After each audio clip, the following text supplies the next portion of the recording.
Okay. Thank you so much, Kate. We're so thrilled and excited to be part of Ollie's Transformative Technologies and their effects on work and society with today's focus on education. Delighted to have a warm welcome extended to our Ollie members, our One Berkshire and BIC members, as well as some guests with us this afternoon. Our format today will begin with some brief introductions, followed by a keynote address by Carla Meskill, and then we'll hear from our four panelists. Our presenters will have a discussion and we'll have an opportunity to question each other and question what we've heard. And then we will be opening it up to all of you and look forward to your thoughtful questions about this important topic. So let me begin. I'm going to introduce all of the speakers in the format and as they'll be speaking today, and then we'll launch into Carla's presentation. So the first speaker we'll be hearing from is Carla Meskill. Carla is a professor at the Department of Educational Theory and Practice at the State University of New York at Albany. She researches best practices with media and technologies in classrooms, in online instruction, and in educator professional development. Her most recent book, Digital Screen Mediation, Agency and Authenticity with Instructional Technologies, will be available in January 2021. Our first panelist is Maud S. Mandel. She is the Williams College 18th president, a position she has held since 2018. She earned her BA from Oberlin College in 1989 and her master's degree and PhD in history from the University of Michigan in 1993 and 1998, after which she worked at Brown University as a professor of history and Judaic studies. In 2014, she became the dean of the college at Brown. She is a specialist of modern European Jewish history and the author of 2 books and several articles on that subject. Tyler DeWitt, a native of Berkshire County, works at the intersection of education and technology. He is the creator of one of the most popular education channels on YouTube. He has produced virtual reality experiences for training and education, and he is an author of Interactive General Chemistry, a new textbook published this year by Macmillan Learning. And our third panelist is Jake Eberwein. He is a longtime public educator who has served across the region as a classroom teacher, a coach, school principal, a superintendent of schools, and a college dean. Currently, he is the project manager of the Berkshire County Educational Task Force and an independent researcher consultant. So thank you again to each of our panelists and to our keynotes. And Carla, take it away. Thank you, Ellen, and thank you everybody for this opportunity to talk about one of my favorite topics. Get the screen up here. This topic of online education has been the focus of my teaching and learning for many, many years. Online teaching is actually something I've been doing since 1997 and studying best practices ever since that time. As you can see from the title today, I'm going to be comparing our responses to the emergency transition to remote instruction that we've been experiencing of late, and compare that to what we've learned over the 20+ years of practice and research in intentional online instructional design and online teaching practices. We are in what is, to me, really exciting times. That might sound kind of perverse, but as a researcher, I am absolutely tickled pink to see all of these explosive changes in how we think about teaching and learning online. And I think there's a lot of hope and a lot of optimism that we can share over that. But for now, I'd like to take a quick look at a research project that's in progress. A group of us are looking at the emergency remote learning responses around the globe, what different countries and different geographical areas are doing in response to the COVID. According to UNICEF's United Nations Agency for Children, around the world, 1.5 billion children have been told to stay home from school since the pandemic began. And responses to that all across the world have been absolutely fascinating. New slide, please. Another new slide, thank you. So what happens in a case like rural Java, where somewhat like the situation in the Berkshires, there are a lot of dead spots and dead zones where kids just can't study. You may even have seen this particular picture in the New York Times recently of young people studying by roadsides where they could get connectivity to their schoolwork. Next slide, please. There are also cases where the Javanese in very rural areas are climbing up in trees to get their schoolwork from hotspots that they've determined. The other element in these rural areas is that mobile minutes are extremely expensive.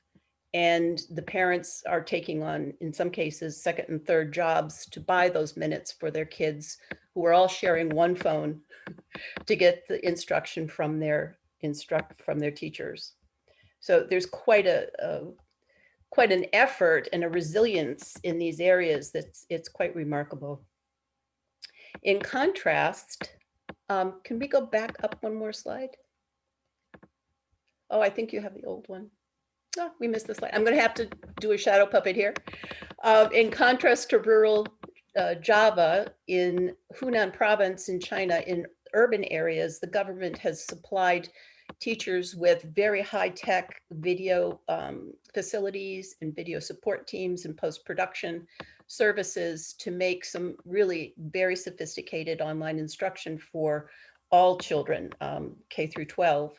And I'm sorry, I missed that little video. Maybe later on in the session, I can pull that up for you to see one of these productions. Very sophisticated. There's lots of subtitling. There's musical background. There's very interesting special effects that they use. So the contrast between an urban Chinese area and the rural Javanese area is quite astounding. But in both cases, what's really notable is that these teachers, who are up against lots of challenges, are responding in really very kind and compassionate ways, where the teachers in Java will get in their little cars and they will drive for hours and hours to go out and talk to their students and the students' families to make sure that the homework's getting done. In the case of urban China, even with these fantastic videos, the children are still not feeling terribly connected. So this teacher in particular sends little gifts in the mail if the children do well. And the children are absolutely thrilled to receive some little trinket in the mail that says, oh, I'm doing well and my teacher's pleased about my work. So interesting responses. And so I'm going to talk now a little bit about this resiliency and ingenuity, but in the context, again, of going back to contrasting our emergency response versus our 20 plus years of experience with online education and what that means. Carla, I apologize. We're hearing a clicking noise in the background, and I wondered if there might be something in your environment causing that, or you don't see or hear anything. I have no clicks. Okay, thank you. Sorry to bother you. I had a woodpecker earlier, but it's gone. All right, so this idea of resilience and ingenuity is prevalent around the world. It's forcing new ways of communicating with kids and families that might not be such a bad thing in the long term, in the big picture. It's forcing teachers to be creative, a characteristic that most people got into the profession to begin with because they wished to be creative and flexible. And the situation is also pushing teachers to collaborate like never before. And it could spell the end of the kinds of classroom fiefdoms, which is not very good for sharing and collegiality. What we seem to forget about prior COVID times was that about 300,000 students, high school students and elementary students across the nation were choosing to learn online. And we have a very successful and vibrant set of for-profit and charter schools that have been doing online instruction really well for the last 10, 15 years. And students thrive in these environments where they don't, not all students, but the students who select to study online thrive in these environments where they wouldn't in live classrooms. So we do have sort of a set of these optimal ways of looking at the medium and looking at ways of interacting with students that have a very strong history. Can we go to the next slide, please?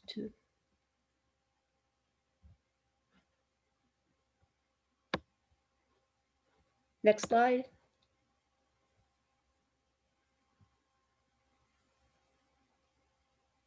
Did we lose somebody? No. Yeah, I'm not exactly sure what's going on, but we don't have any slides up. Yeah, what happened to our slides, guys?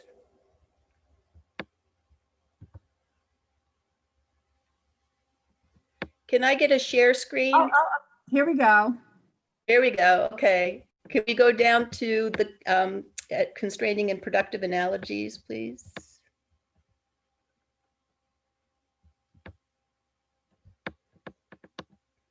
Down.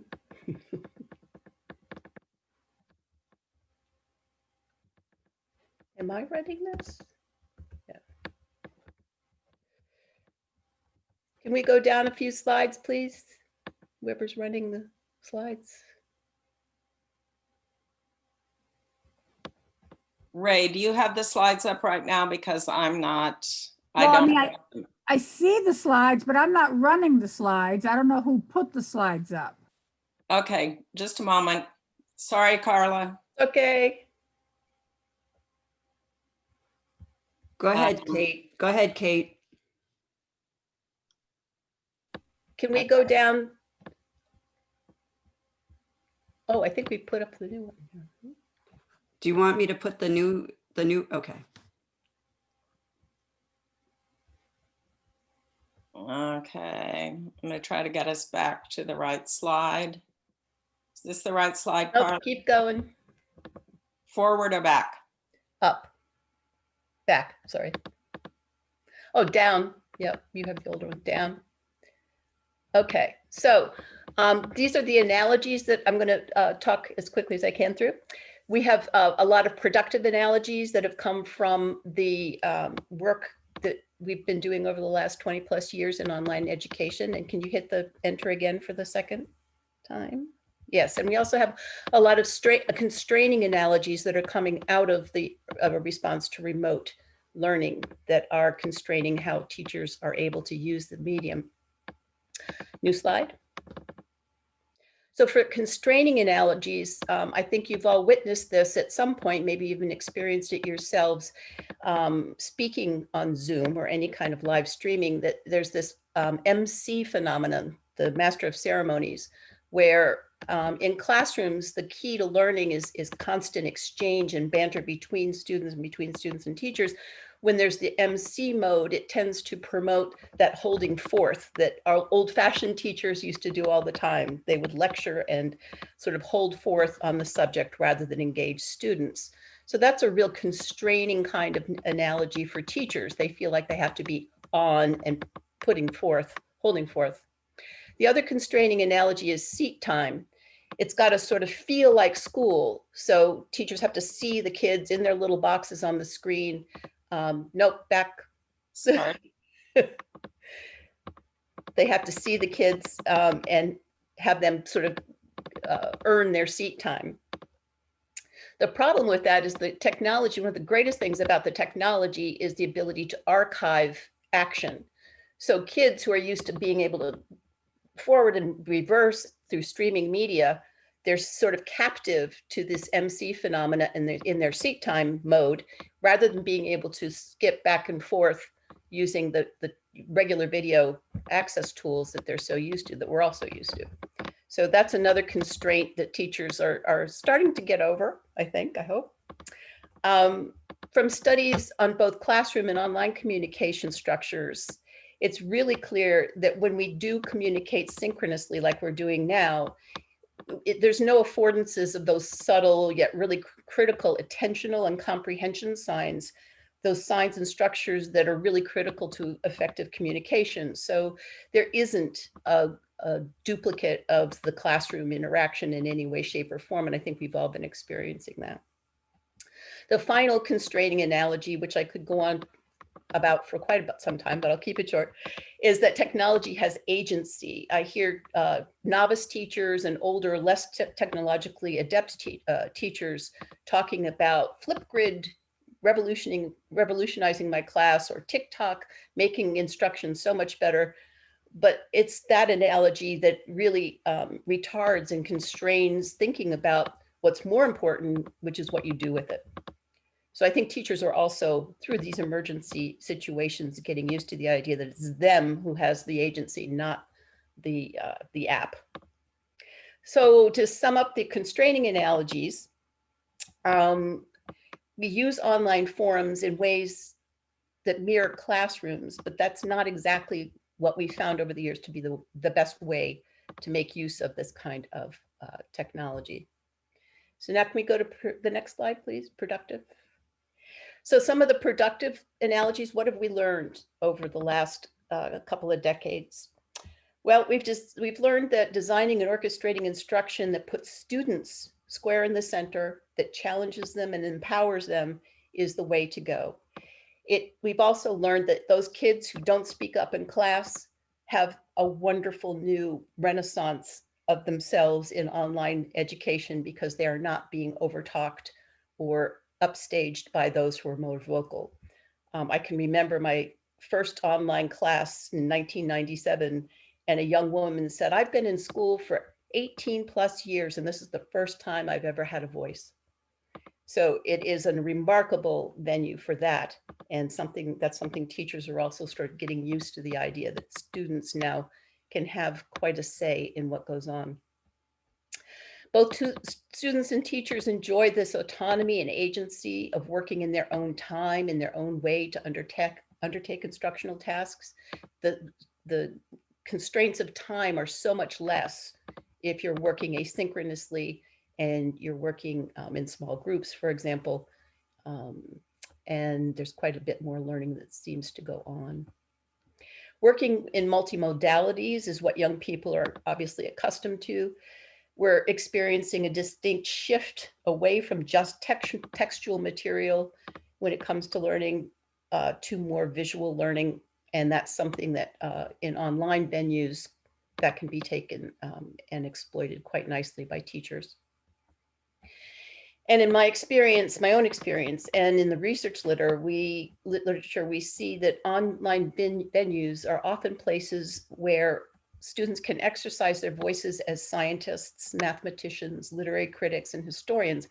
They can master the discourses of the content area because they have the time, the space, the resources to do so if we orchestrate these spaces well. So next slide.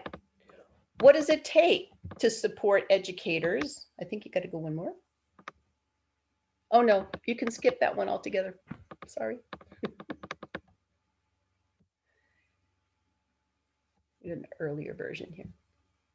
You can skip that one too. I can come back to these structures later on. What does it take to help the teachers apply these more positive analogies to their teaching? What can we do to support them and help them? New slide, please. Knowledge, preparation, and support are obviously very critical at a time like this. And we can talk more about what that looks like for teachers in various contexts. And most importantly, down slide, please. Time. Teachers need lots of time to get used to doing this kind of work this way. And the more time you give teachers, the more that ingenuity and that creativity are going to come through, and they can meet these opportunities with all of the wonderful talents that they have with our support. So that time I think I'm out of, so I'll turn it over to the panel and we're done with the PowerPoint. Yeah. Thank you, Catherine.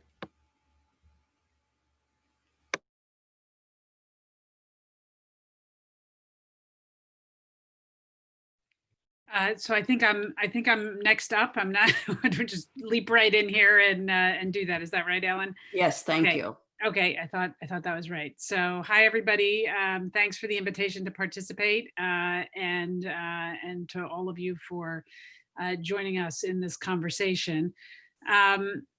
So as mentioned, when President Kennedy introduced me, I'm the president of Williams College, and I thought what might be most interesting in my time here is to just talk a little bit about right now in higher education on the ground, how some of these things that we just heard about in the initial presentation sort of have played out in real time for the faculty on the campus throughout this semester. And I have time at the end, I might talk a little bit as well about some of the other areas in which sort of data and technology are affecting liberal arts education right now. And of course, it probably goes without saying, and yet I need to nevertheless say it, that in a residential liberal arts college, something like the COVID crisis can only be seen as a crisis for the work and mission of the institution, which is certainly how it was perceived by students and faculty when things first hit in March. And so I really wanted to pick up on the theme of creativity and ingenuity and support of how people are responding to this and the ways in which both some of the constraints we heard about and some of the productive opportunities have been channeled by the faculty. Going back to pre-COVID, so February or January of what is not even a year ago yet, I think it's safe to say that in most small liberal arts colleges, technology is often used in the classroom, but something that one might call as online learning of the kind we're engaging in now is really not something that was of great interest. Which isn't to say it was never used. Certainly in many universities, liberal arts educations drew on the MOOC revolution to engage in these massive online courses. Those sort of came and went, but continued to be interesting for faculty at some institutions and a way of engaging in teaching, but also in all kinds of other ways. So courses that were simultaneously taking place in two institutions at once, for example, or flipped classrooms where faculty were presenting material online and then using classroom space to do problem solving in education, particularly in large STEM field courses. So a lot of this was going on, but at least when I got to Williams 2 years ago, I would say that while there had been some experimentation in this area, I think the real love of the classroom experience, the deep belief that what happens between a faculty member and a student in the classroom in our institution, we're very lucky to have a very, very small student faculty ratio. It was and it remains, I think, that the form of education that faculty are most attached to.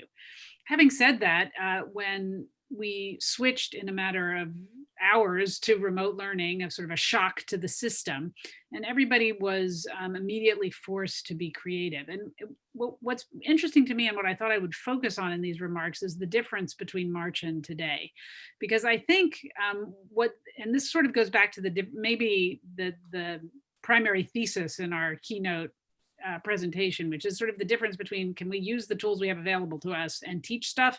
The answer is yes. And that we proved very quickly. And in fact, I think people were very creative and innovative, to use those words, right away. And also you were using in your presentation the language of compassion. I think also quite compassionate. We were quickly focused on how do we get technology to people who don't have it. We have great diversity in our student body, and we discovered that that once everybody left campus, they had, not surprisingly, very, very different access to the technology, to the internet. As we were hearing about, we have students from all over the globe, and they were facing some of the conditions we saw in some of those images. And so the college worked quickly to get them all hotspots and to provide computers to people who didn't have them. So to get people to the tools. But from the faculty's perspective, where we went right away was to asynchronous learning, because we were trying to be as compassionate as possible to support people in all different kinds of time zones. And also we made a mandatory pass-fail last spring for all courses, with the belief that it was just going to be really hard for people to adjust to these new circumstances, to changes. The faculty didn't really know what they were doing. It was all going to be a bit chaotic. And I think we learned a lot very quickly. One of the things we learned was that the asynchronous component, while appreciated by some, was often the thing that students complained the most about. And one of the things they were distressed about as we switched was a sense of disengagement from their studies, which was driven in part by that mandatory pass-fail. I think that actually, and I should say, I'm a big fan of pass-fail for lots of reasons, pedagogical reasons I can talk about. But suddenly to have the playing field shift mid-course like that for everyone without really a say, it worked very, very well. It was done for equity reasons, but it caused some problems. And I think that, coupled with suddenly not being on campus and not being in the classroom and the asynchronous nature of all classes, sort of disengaged people.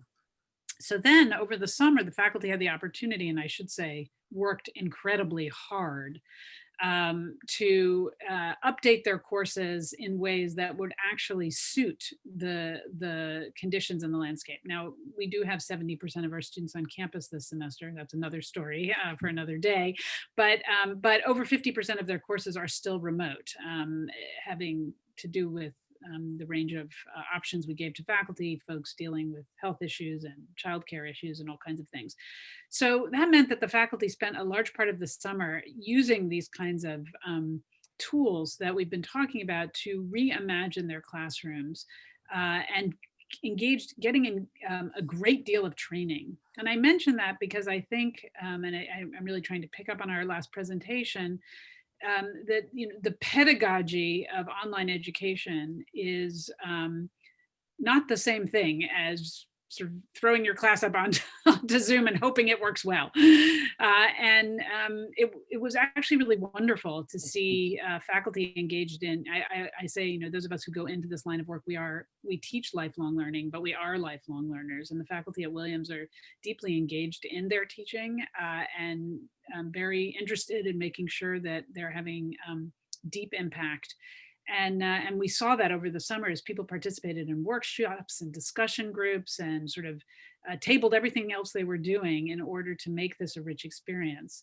And I love the language used, Carla, of student-centered. I think we think of Williams as a student-centered institution no matter what. But the question was, how do we use this platform to ensure that that is still true? And I just use the end of my remarks here to just anecdotally talk about some of the things I've heard from this. This is really now coming from conversations with students and faculty, and also from myself guest visiting now in one of these classrooms as I watch some of this take place. But that I've had, for example, faculty say that now that they've flipped their classroom, sort of been forced to flip their classroom through this moment of crisis, and this goes back to something we heard in the keynote, we'll never go back to doing it the way it was before. Why? Because they've actually discovered what I think folks who specialize in this pedagogy have known for a long time, that using classroom time to do hands-on problem solving with students working with students under the guidance of the faculty person is a better use of time than, frankly, what we're doing now. We could have videoed ourselves and then gotten together to talk about it. Not all systems set themselves up well for that, but that kind of hands-on learning, which doesn't lend itself for all subjects, but for many does, is a really great way to transmit the pedagogical goals of a class. On a very different playing field, also I think we heard, one of the things I've heard from students and faculty alike, and I've again experienced myself now, is different kinds of students thrive in an online environment than necessarily thrive in the classroom. And one of the things we've really heard about is the way introverted students flourish in this platform, or can flourish in a way that can be less true in the classroom. Now, again, that depends. And some of the things I'm saying are, as I say, this is anecdotal, but I have definitely heard from faculty and noticed myself that who takes advantage of speaking in this kind of context is different than can happen in others. So all of this is to say, and time flies in remarks, so we'll do more in the exchange of the conversation. But one of the things I'm asked all the time is, so what's going to happen when COVID is over and we can all just go back to the way things were? Will any of this stick? And I think the answer, is the very complex answer we give to many things is yes and no. I think there are parts of the parts of this that is allowing what faculty always want to do as a new tool to let them do what they are doing well, is where this becomes very valuable and where it's likely to, I think, remain useful in a classroom. Insofar as the basic goals remain the same, I think faculty always are going to look for the very best tools they can use to get their information across. And that's sometimes driven by digital platforms or technology, and it sometimes isn't. And I suspect that the faculty who learned really key lessons out of this will continue to put those in place. I've heard it many, many times. But I also believe that, and I know this is also anecdotal, but it comes to me from lots of places. A lot of people are looking forward to getting back in the classroom. So using the best tools, but getting back to that face-to-face time too. Thank you. Thank you so much, President Mandel. We appreciate it. And we were able to, I think, solve our background noise in the process. So I appreciate all of your patience as we move forward. And now we turn to Tyler to hear from him. Thanks, Tyler. Yeah, it's a pleasure to talk with all of you. I've been rapidly and madly taking notes because I want to try to address everything that's been, or at least have my remarks piggyback off that, as opposed to just give sort of, a pre-prepared stump speech. But I'd like to tie in some of what we've heard from Carla and Maud, bring it into sort of where my realm of expertise is, which is sort of technology and education from a deinstitutionalized standpoint. I'm not currently associated with an academic institution, and instead I work with large education companies, I do consulting on my own and so forth. And so I'm seeing a lot of these trends, but from a somewhat different lens.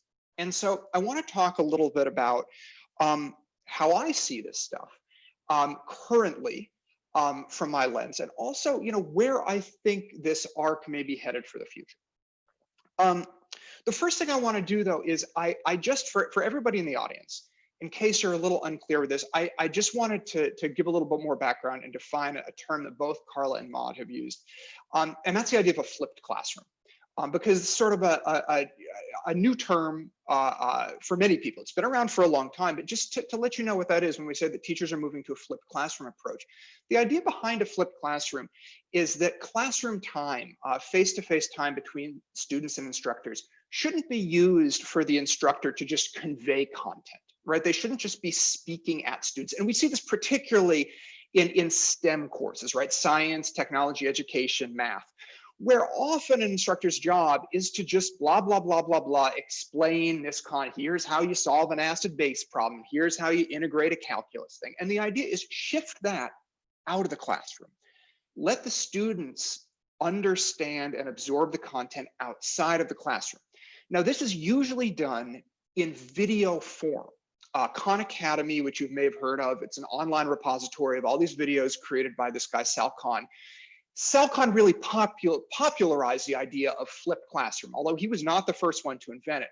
But the idea of have your students watch videos on Khan Academy outside of class, learn the basics, and then they can come into class prepared, ready to do problems, ready to do group activities, ready to do lab stuff. So we are seeing a big shift to flipped classroom with COVID. This has already been going on for a while. And it doesn't have to just be video learning, but most students, I think, outside of very selective small colleges like Williams and the Ivies, public and private Ivies, really struggle, particularly in STEM fields, to learn from their textbooks. And that's sort of a truism that most instructors are aware of, which is why so much of class time is spent explaining this material that is often there present in the textbooks, but is largely inaccessible to students. So that's why so much class time has to be spent covering content, because yeah, it's in the textbooks, but students outside of these very selective schools really struggle to master that content. So anyway, so that's our flipped model, which leads very nicely to what I want to talk about next, which is that a lot of schools and a lot of schools who may not be as well resourced as places like Williams and the other really selective schools have now a situation where they're sort of introducing and opening up a Pandora's box of content competition and sort of a market economy of teaching. And what I mean by that is there are a lot of classes that are moving to this flipped model. And professors putting videos of themselves teaching and putting that online. You have professors from all sorts of small schools, big schools, public schools, private schools, say in a chemistry course, which is my particular realm of expertise. Hundreds and hundreds and hundreds of teachers all over the United States, making videos of here's how you solve an acid-base problem. Here's how you solve this, here's how you solve that. And using this for a flipped classroom model. And what this is now doing is it's shifting a lot of this teaching online. And for the first time, I'm hearing this because I'm really plugged into this world of people saying, you know, I've never really gone online before to access teaching. But now that I've done that, it's opened this Pandora's box that, you know, my teacher is terrible. And I'm instead watching this guy from Brigham Young University, who's one heck of a good explainer when it comes to chemistry. And I'm watching this guy from Brigham Young, and I'm learning all my chemistry from this guy. And there's this other professor at a small liberal arts school in Minneapolis who does great general chemistry lab videos. And instead of watching the stuff that my professor at, you know, whatever school is doing, I'm getting all my lab content from this little liberal arts school in Minneapolis. I'm getting all my general content knowledge from this guy at Brigham Young, and using that to now ace these tests that my institution is providing online. And, you know, this is the world that I really have my finger on the pulse of. And, you know, we don't have enough data on this yet. This is what I like to call anecdata, just dozens and dozens of anecdotes. But this idea of decoupling instruction and assessment, which is nothing new in the education world, but this push to online is, I think, really opening a lot of students' eyes and a lot of instructors' eyes too, of that we might be having lots and lots and lots and lots of different instructors duplicating content, putting it out there. And now students, for really the first time, are welcome and invited to look at this marketplace of teaching content and find the instructor online, because everything's online now, from whom they learn best. And that may not be the instructor that they've been assigned at their institution. It likely is not even an instructor at their institution, right? And before, you know, 10 years ago, 20 years ago, you got your Chem 101 instructor. And if they were not a very good teacher, either in general or just didn't, you know, work very well for you, right? We've heard countless stories of, oh, I dreamed of becoming a dentist. I dreamed of becoming a vet. Sat down in Chem 101, the teacher mumbled at the board as they wrote equations that nobody could understand. Bam, that was the end of their pre-med dreams. But no longer, because students are no longer stuck in that Chem 101 class with that 101 instructor. They can peruse the internet and find other instructors whose approach works for them and allow them to pass their own institution's assessment. And so that's something that I see, the field is ripe for that for a long time, but I feel that COVID is really pushing that realization for many instructors and many students as it's pushing so much of this content online. I think a lot of schools, I think schools like Williams will be really well positioned to deal with this, because what this becomes is that the educational experience, and this is what Carla was talking about, has to be more than this idea of you know, Carla's terms were an MC mode, wherein the professor holds forth and just disseminates content. Too many courses are like that. And if your course can be completely replaced by a series of videos produced at Brigham Young, that's going to be a problem. And professors, particularly in the STEM fields, you know, which is my area of expertise, particularly in STEM fields, are going to have to find, moving forward post-COVID, because the genie's bottle has been opened, professors are going to have to find a way to provide an experience that is richer than a series of recorded videos from a really thoughtful professor at another school. And there will be many professors from all sorts of institutions who do a brilliant job of that, who make sure that some other person's videos are not going to be a more appealing substitute for their own course. But there will be many professors and many institutions as a whole, I think, that will fail to be able to create something that is more compelling than a playlist of videos on YouTube. And I think that would be a shame. That's sort of a dystopian future, and it's not what I want. But I think that's going to be a major question, is moving forward, how can both, Ivies, selective small colleges, community colleges, the whole realm in between, how can they create an educational experience that cannot be replaced by a playlist of videos by someone else's course? It has to be deeper than that, more meaningful, tutorial models, student-centered models, and so forth. But now that we've let the genie out of the bottle, we're going to have to think about how we usher in this new realm of teaching and learning. So that's sort of what that's sort of the COVID and post-COVID view from my lens and my perspective. Thank you, Tyler. That's a lot to unpack. Thank you. We're going to switch gears for a second here and go to Jake Eberwein and hear what's going on potentially in Berkshire County related to all of this. And then we'll loop back to hear people's response to what they've just heard. Thanks, Ellen. Thanks, everybody, for your attention and your willingness to listen to me today. Hopefully I can share something that's worth hearing. I'm going to share my screen with you and do what Tyler didn't do, which is do more of a presentation model, just to sort of, this helps with keep me on point. So I'll get this started. So I represent, y'all can see that okay? Yeah, thumbs up, great. So I represent the Berkshire County Education Task Force. And if you want more information about us, I've thrown our website up, and I know that these slides will be available both in person, but also electronically, but also through the recording. I'm going to give you a little bit of context, because what we're focused on today, certainly in my comments, is what we're doing around this remote learning work across the Berkshires. But I do want you to understand the larger context of the task force is really thinking about what's happening in our region in terms of some of the pressures we're facing. You're really doing research, planning, and modeling, and imagining possibilities forward. Clearly, COVID and having to work remotely has stimulated us or motivated us to move a little bit quicker.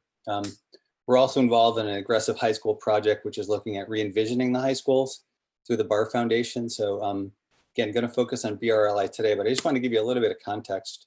Our group was formed over 5 years ago, really in the face of some incredible pressures in Berkshire County around declining enrollment, shrinking resources, and ultimately shrinking access to quality programs across our county. Our goals are really simple, and you'll see these in most strategic plans and aspirational mission statements across schools. We really want excellence in 21st century delivery, done through academics and support programming for kids, and ultimately preparing kids for college and career. We really think a lot about domains and competencies. Where do we want kids to be able to learn and function, and then how does that translate into particular competencies that we reinforce? So this is one of the driving variables for our work, and this is the enrollment projections, enrollment in Berkshire County since 2010, and you can see how we have been doing projections since 2015, and every time we do a projection, the decline in enrollment goes further down. So we know we're losing a lot of kids, and that's creating immense pressures across our county to think differently about how we educate. This is illustrated just a little bit more intensely on this graph. This graph are these are the high schools across Berkshire County, and it shows you where the enrollment was in 2000 and where the enrollment will be projected to be in 2030. You can see there's been a dramatic decline across high schools in specific areas, but pretty much generalizable across the entire county.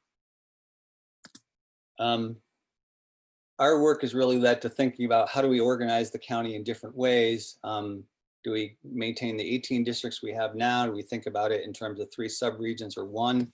But certainly COVID has asked us to really think about how does working virtually and educating virtually, it really flattens some of the geography issues that we know have been part of the conversations and conflicts with sharing resources across Berkshire County.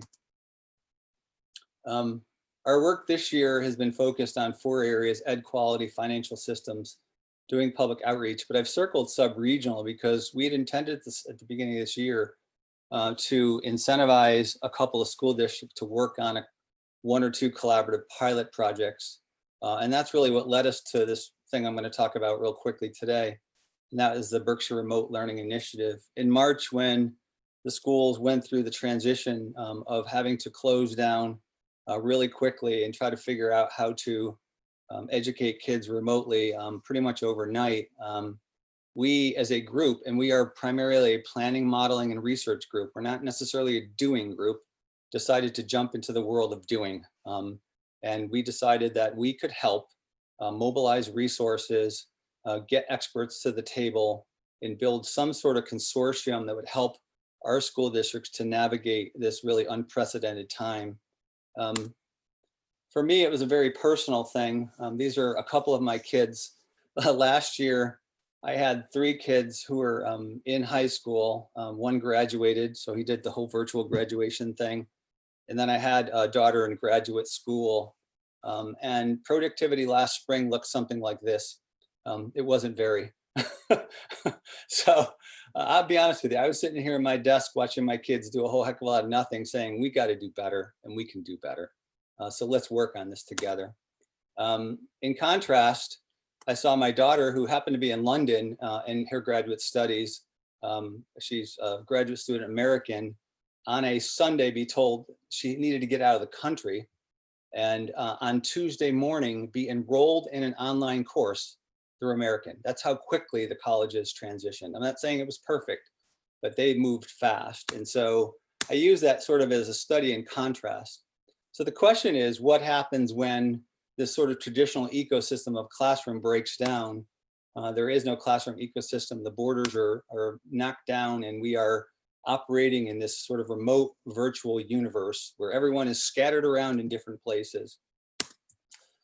Our thesis, as we were listening to people in the spring, really struggled with this. We did a few surveys. We got intel through our state association, and we heard things like are up on the board here.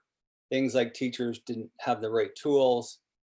Teachers weren't consistently, and kids weren't consistently communicating with their teachers or with their schools. In some places, they lost a quarter of their kids where they didn't actually communicate at all in the last quarter of the year, which is a little shocking.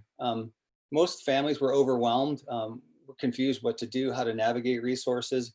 One of the early things, which is kind of funny, that schools did is they sent out these long lists of links. Like, here's 100 links you can go to, expecting that somehow parents were going to be able to navigate that. But anyways, we came up with a solution, and our solution was to build a backbone system across the Berkshire, a learning management system that would connect our districts and hopefully build some collaborative firepower and energy to work together. So these were the steps we went through. We built the backbone.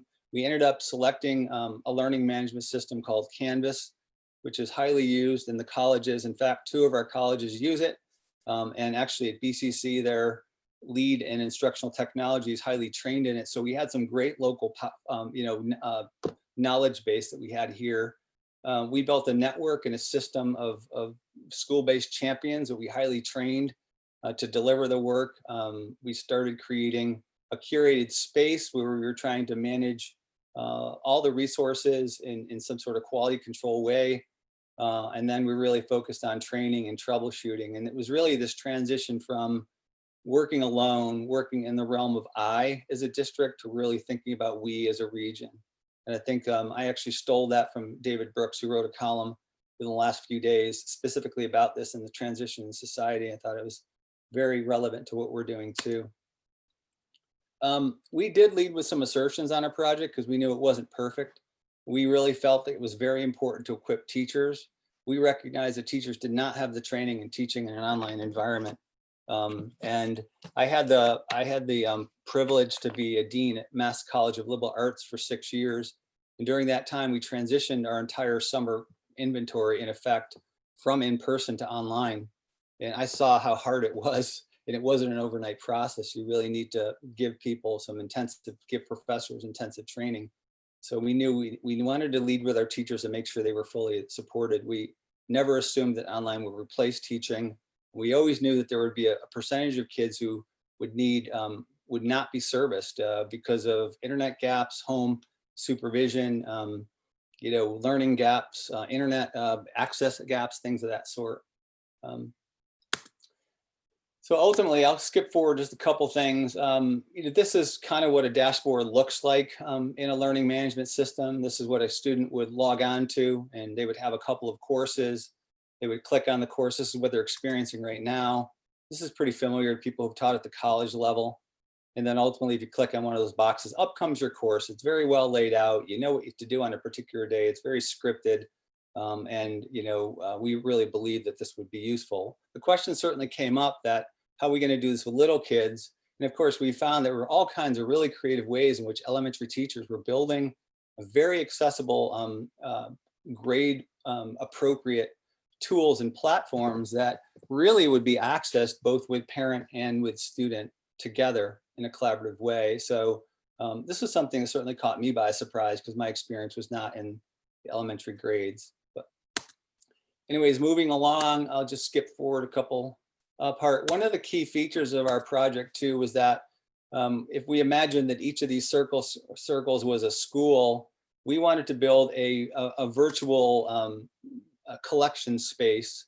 And so we are actually in the process of doing this right now, a space that's called the Commons. And so while each school has their own learning management system with their specific tools and their grading practices, we're creating this space that links all of our districts into a place where we're exchanging courses, we're bringing in community partners, we're sharing in professional development. Teachers are, connecting in role type and grade span. So we really wanted this to be a place where, in effect, they could connect in a very meaningful way. Anyways, I'm just going to get real quickly and wrap up my comments so that we can get to other questions, but you're welcome to review the slides. These are kind of the challenges that I've identified that we've experienced over the last 6 months. And I think you've heard some from the first 3 speakers today. It's been a really hard learning curve. I kind of compare it to a first year of teaching for everybody. Everyone's going through a first year of teaching this year because it's all new or dramatically new. And so it's been hard. We're trying to keep everyone's spirits high. We're trying to do motivational videos. We're trying to highlight really good work to show people what's possible. The state allowed the schools 10 days of training to start the year. And most of that training really ended up on the tech side, getting people dialed up with the tools. Less of it was on the pedagogy side. So we know we've got a lot of backfilling still to do in that particular space. We've got a lot of work to do with our 20% of kids who are not accessing or have particular learning challenges or gaps. There's an interesting thing happening right now with double cohorts. I'll explain what that means. I taught high school science for 10 years and I would be given 5 chemistry courses. Well, this year, with the way they're rotating sections, each of those courses is divided into 2 subsections because half the class comes in on 2 days and half the class comes in on the other 2. So now teachers are managing 10 sections of kids. And all those 10 sections are sort of moving at different paces and speeds and personalities. And we're hearing a lot that's been a real challenge. So anyways, but here's the good news. The silver lining list is longer, it's better.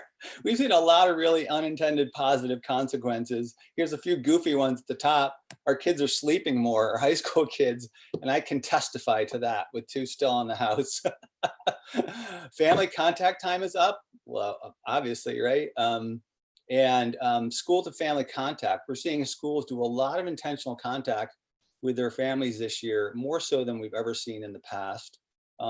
Less middle school drama. If you miss your middle school drama, just plug into the news every night and you get your fill.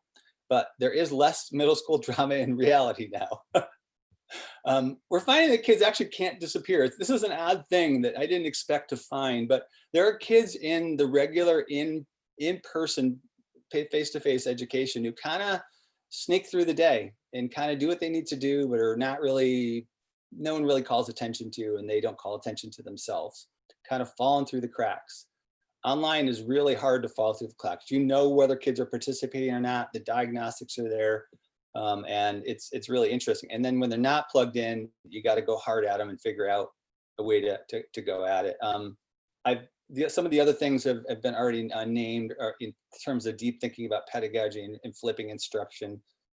We personally have seen some amazing network building across the county to the tune of, a school like Berkshire Hills, which is in Great Barrington, collaborating with the North Adams Public Schools in North Adams. These two geographically have never really worked together. And now because of the flatness with the virtual world, they are, which is really, really interesting. So, and then we are seeing some interesting opportunities for kids in terms of sharing enrichment courses, both sharing early college courses, and that is actually exploding.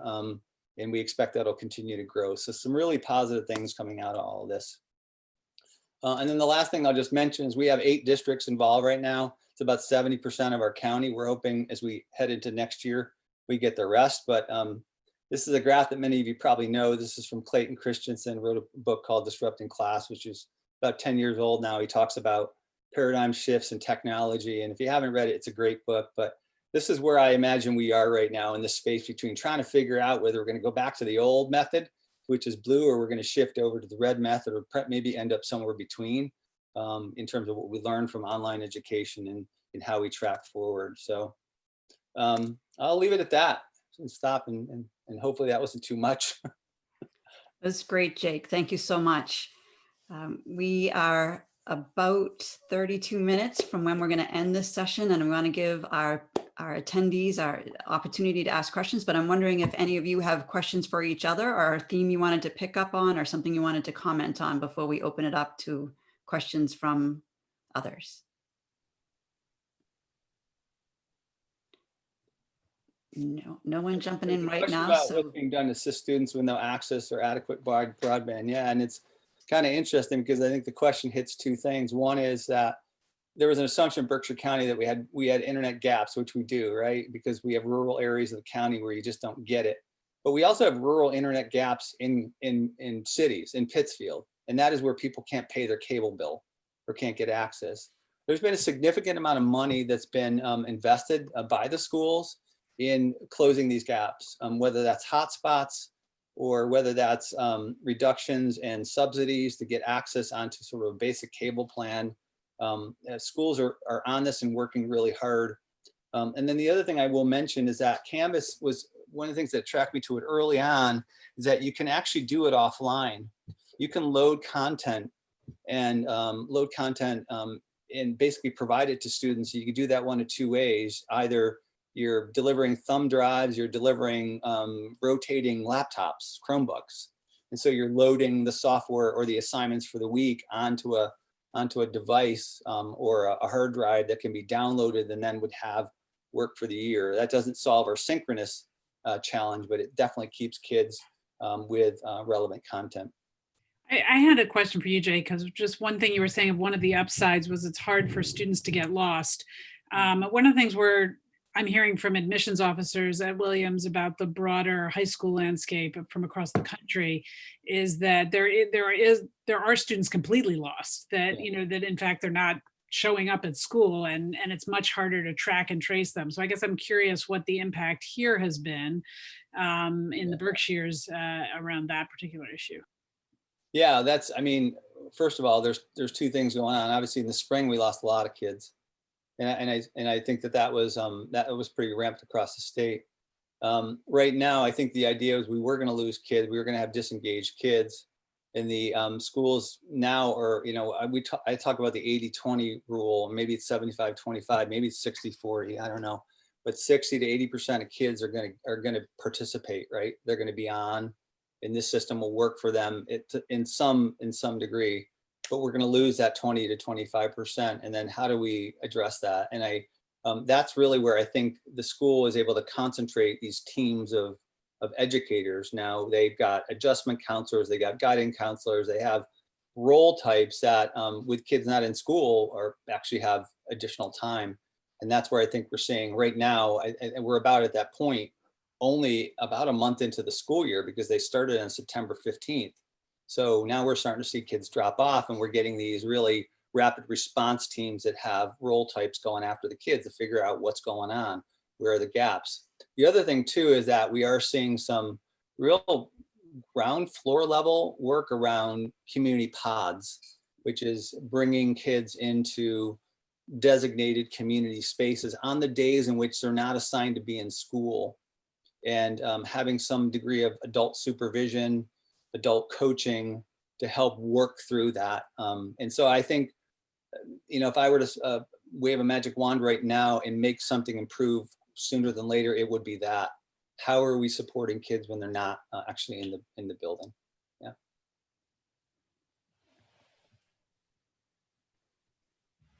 So Kate, are there some questions in the chat that you'd like to pose to our panelists? Yes, we do have a number of questions in the chat.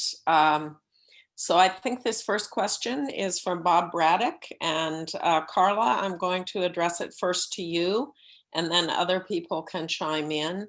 What does the research show about retention of learned materials for students and the pace of learning comparing remote and face-to-face learning? So do we have good research on pace of learning and retention?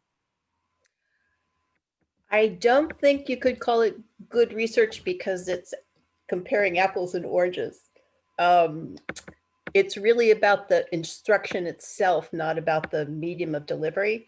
So you could have the poorest instruction in the world online and the greatest instruction in the world face-to-face, and kids might retain differently depending on the instruction, not necessarily the venue. I can say that there's very solid evidence that says that kids and adults who learn online in authentic ways, in communicative ways, where they're actually using the discourse of the discipline that they're studying, retain better, they can write better, they can express themselves better, which is ultimately what we want to see. So rather than retention, I would call it mastery and the ability to use knowledge. And I think in online venues, historically, we've been very, very successful. Okay, thank you. Would anybody else like to respond to that? Tyler, you've been teaching primarily online in some ways. What do you hear back from students who use your website or who use your YouTube channel in terms of the effectiveness of the learning or mastery? You need to unmute yourself. It's a good question. And I'd echo a lot of what Carla said, where we don't necessarily have great research because of that apples to oranges. I will say a lot of the content that I produce is being consumed by students who are then being assessed in some sort of a traditional classroom environment, right? So often they're finding content, and they're going to the content that I and others produce in lieu of reading that textbook that they should have done between classes, in lieu of maybe, as I said earlier, maybe they didn't understand their professors very well, and so they're finding it there. So the naive part of me, who doesn't have a PhD and doesn't want to, subject this to rigorous analysis, would say, well, obviously, many students, I have literally hundreds of thousands of views of my content every day. And that's only growing bigger and bigger with each passing month. People are going there for a reason, because they find value in it. And the amount of views and engagement with online learning content wouldn't be increasing if students weren't getting some value from it, if they weren't feeling that they understood the material better, if it wasn't helping them pass their courses and get better grades. So that, it's not the most solid argument, but I think there is something to be said for it. But then really quickly, I think, Carla talked a little bit about authentic learning and really understanding the modality of a particular subject. And this is a couple years out, but the ability of online learning to provide, say, virtual reality experiences, where students are immersed in a cell, or where they're interacting with DNA in a way that allows them to learn the way they would explore a new city, right? Which is really the way we are wired to learn. Not to, when you move to a new city, you don't make flashcards of where all the subway stations are. You walk around, you inquire. You're behaving in a method of active inquiry. And to think about how, computer digital-based learning in the future can allow students, particularly in the STEM fields, to experience and interact with these phenomena, that's where things get really, really exciting for me. Okay, thank you. Carla, you'll need to unmute yourself. Okay, I just wanted to chime in on the retention issue too. What I think will be one of the most fascinating outcomes of this emergency experience is in Indonesia, they've done away with all standardized tests due to the emergency. In New York State, they've done away with all standardized tests, which means that teachers can do exactly what Tyler is saying. They can use all sorts of methods without being constrained by the looming tests. They won't be, doing all the kind of drills and things that they need to do up until test time. So that's something to keep your eye on, to see what happens when retention is not calculated in the traditional ways that we do. I think it's going to free up a lot of testing. And I think, Maud, you said something too about the freedoms that faculty are starting to experience. Yeah, I mean, I actually, what I was thinking of, this is somewhat different from the tenor of the question, but the way we assess is also changing because frankly, the traditional form, or some, oh, sorry, there's a Zoom, probably here's some phone ringing in the background, that the way we traditionally assess is not so easy to do anymore. If you're testing somebody for what they've memorized and they can go over to the next screen and check out the information and write back, and there are ways to control for that, but it means faculty have to be, I think, differently thoughtful about that problem. Yeah, and for those of you who don't follow all of this, as some of us who are retired educators do, virtually all of higher education has moved away from requiring SATs and ACT tests this year. And so the pressure for students to perform to a particular kind of test, that's something that's changed, and community colleges had moved away from those standardized tests, as had some smaller liberal arts colleges, but it's the entire higher ed community is moving away from that this year. So that's just one example that I'm familiar with of what is happening in terms of the way Tyler, Maud, and Carla have talked about changes in assessment. There's another question here. And I think this goes a little bit, Jake, to your graph of the red line and the blue line. Mm-hmm. And that we understand how important it's been to do teacher instruction at this point. And Maud also talked about that. But at what point can we begin to shift from thinking about how we help teachers teach on these new, using these new tools more effectively, and how we can then shift the focus to the student learning? Mm-hmm. So that's a question from Chester Delaney.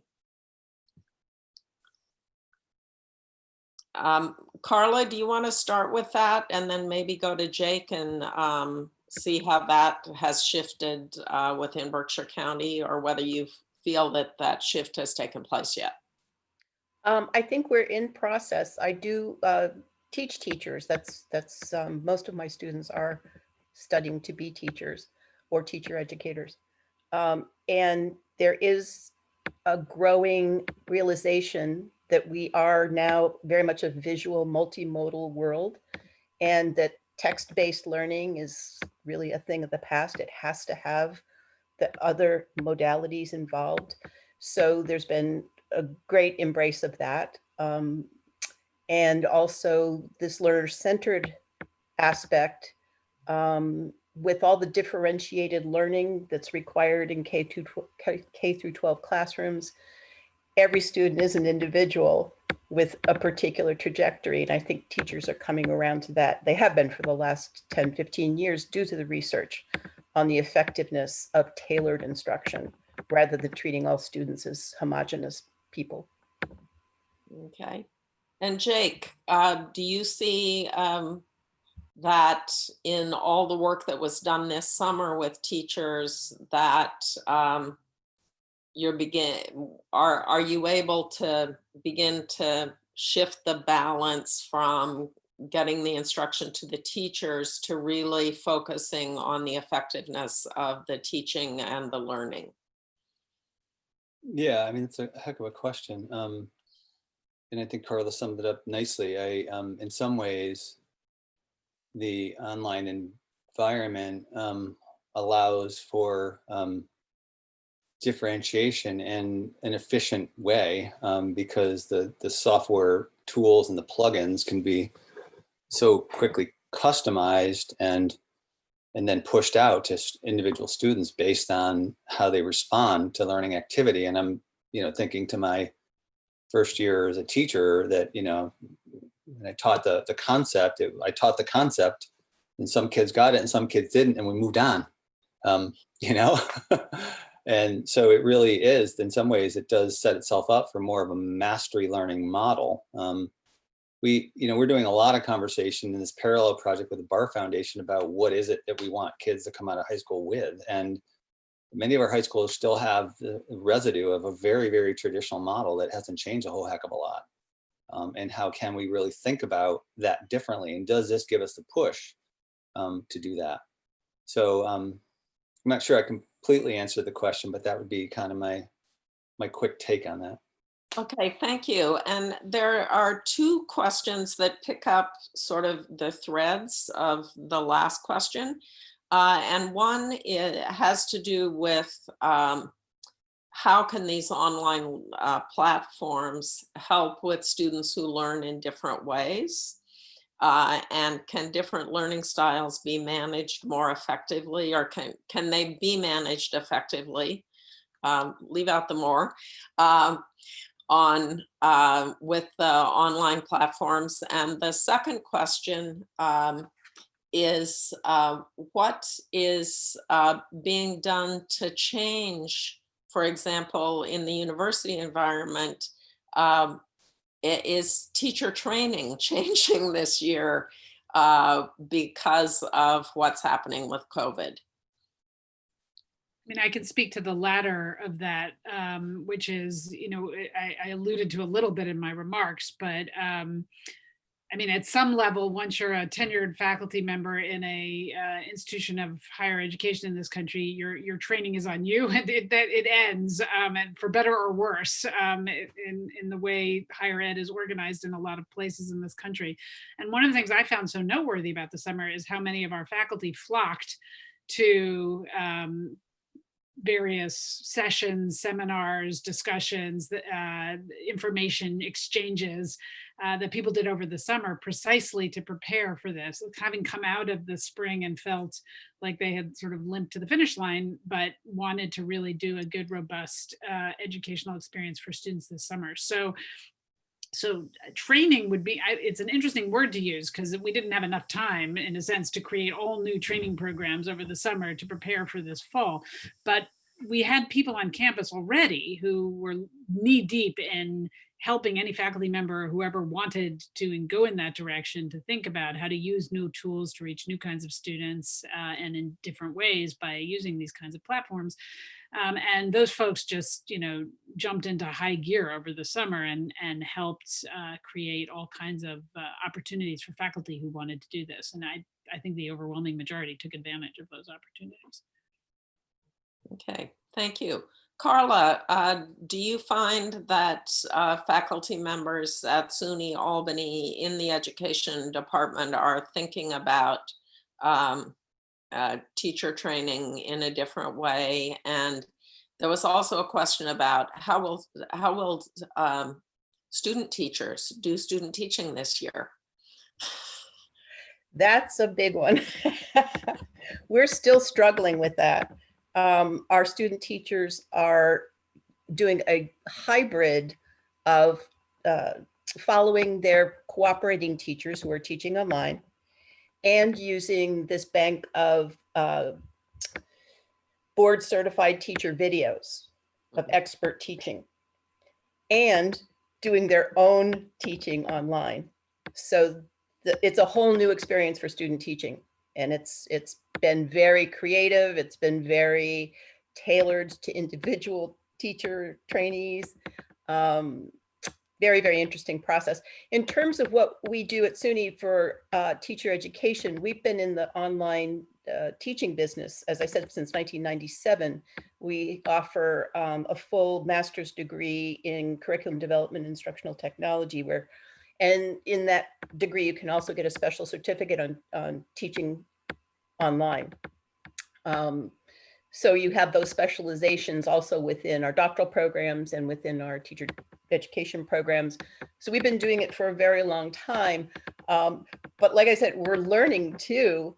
We've been teaching based on the experiences and the research in traditional online learning. But now with the emergency, we've had to go into emergency mode also to teach teachers who have never taught online how to do so.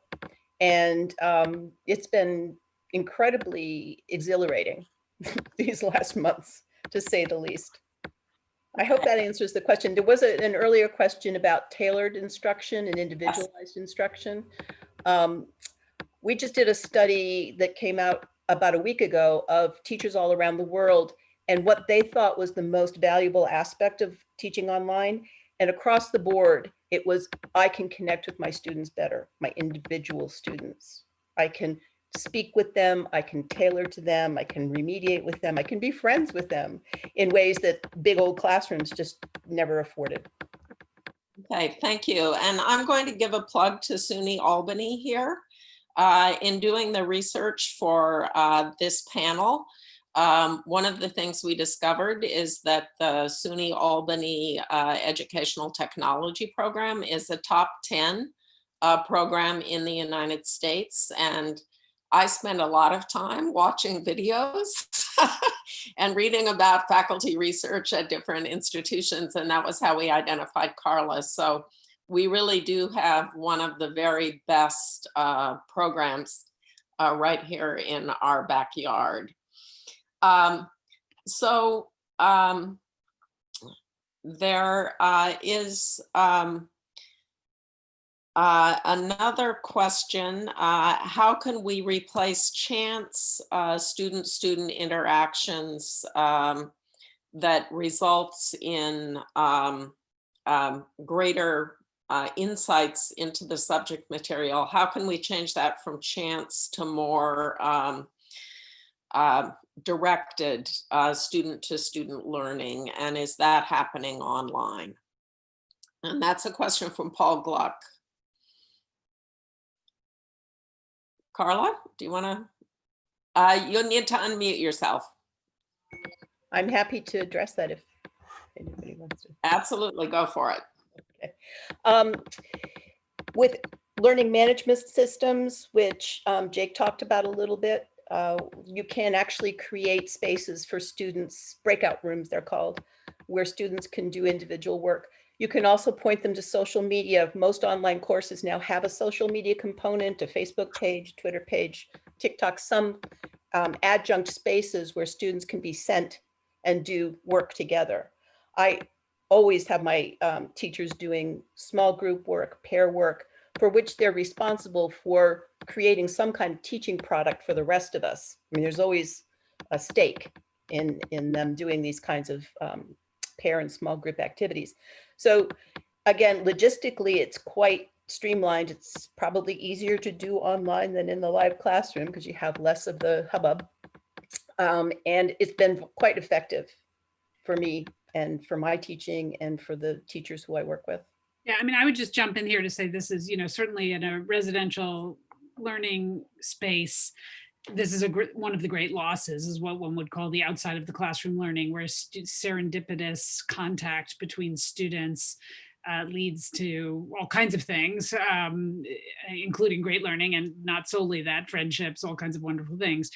But one of the things that's been really interesting in this is, I wouldn't want to downgrade that as a significant part of the educational experience and something that is certainly lost if we were forced to stay in the mode that we're in right now. That would be a shame, which is not to say that you can't do small group work and all the kinds of things we were talking about. But I've been really struck at Williams by what students are doing with each other to figure out ways to create this. And I did have the opportunity to talk at length with a Williams student who went to an online high school, and she told me a lot. And so the entire pre-COVID, entire experience was online, and she was describing all the good friends that she made through in that school and the way it was set up to do that.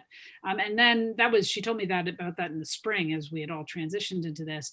And then sure enough, I had been just watching the clubs and the religious groups and the affinity groups and the pod friendships and you name it, the entry systems, figure out ways to find each other and develop relationships in this. So it's not quite the same as you sat next to somebody in a class, walked out together and only figured out halfway up the hill that you like the same, music group or want to go get an ice cream together. But it's also not entirely different. I think they have figured out ways to do this. And one of the things I'll just toss in here is this is probably a little bit aging all of us, but these kids grew up doing this before COVID. They all did. I mean, I have a now 17-year-old, and the notion of online friendships, global friendships, that happened years ago. That was well before COVID. She, some of her closest friends, she has never laid eyes on three-dimensionally. And so I think, they kind of knew how to do this and continue to figure it out. Okay, thank you. There's a question here for Ellen Kennedy.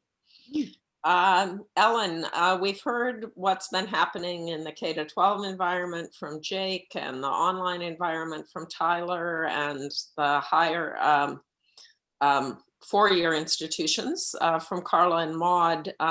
Could you talk a little bit about what's been happening at BCC and in the broader community college arena with online courses? Sure. Thanks, Kate, and thanks for the question. It's similar to a lot of what you heard happen with Maud when she described the move in in March, and then what happened over the summer. So our faculty similarly had to pivot all of our classes. Everything went online, and we were fortunate even in some of our accredited programs that the students already had enough clinical time on site that we could do other simulations and other ways to help them finish the semester. Our faculty, just as President Mandel described, devoted their summers to the professional development. So we have a really ACE Center of Teaching and Learning, and they created a 4-week online course that our faculty became students. And I was going to comment on that has probably been a remarkable upside of all of this, is giving faculty that opportunity to become brand new learners on something that they didn't have necessarily a lot of mastery over or comfort with, and to discover what their students were experiencing as they were going through things that were unfamiliar and trying to unpack things and learn things in a different way. And then our faculty had to convert all of their classes. And at a community college, our faculty have 5 courses a semester. So they were needing to develop the curriculum on this new way of doing it over the summer to be ready to go for the fall. So if you take our nursing and our physical therapy assistant programs out of the mix, 93% of our courses and our learning is all taking place in online or in hybrid. So there may be moments where it's completely online, and there may be a 10 a.m. moment where the student is coming on Zoom just like this and meeting with their classmates. Also similar to what Maud just described and to Carla referencing it, our students have found each other and have found ways. The clubs and organizations are continuing. They're continuing on Zoom. They're finding ways to do socially distant things that feel safe and that we're comfortable with. We have a yoga class happening outside, and it's really targeted to our physical therapy assistant students when they have a break and they're going outside and doing yoga to just get ready because they're there all day. So it's been a remarkable experience to watch and to try to anticipate where will be the points of friction and try to soften them and provide resources. So appreciate the question. Okay, thank you. And there's another question from James Rosenstein, and that is for all of you in your different spaces where you've had to make this transition. to online. Has the business community stepped up and shown interest in this? Have they helped to contribute? So is the Pittsfield School District paying full price for those Chromebooks, or did anybody step up, or as school districts are buying Wi-Fi hotspots, is that coming at full price? Or so are we seeing corporate participation in this transition to a more online education? And I would think the kind of education that they've been saying they want students to be more tech savvy, to be tech engaged. So this provides a sort of interesting opportunity to see if there are new kinds of partnerships. So Jake, do you want to start with that? And then maybe Tyler, would be interesting to see what your experience has been or what you're seeing. Yeah, I mean, the short answer to that is yes.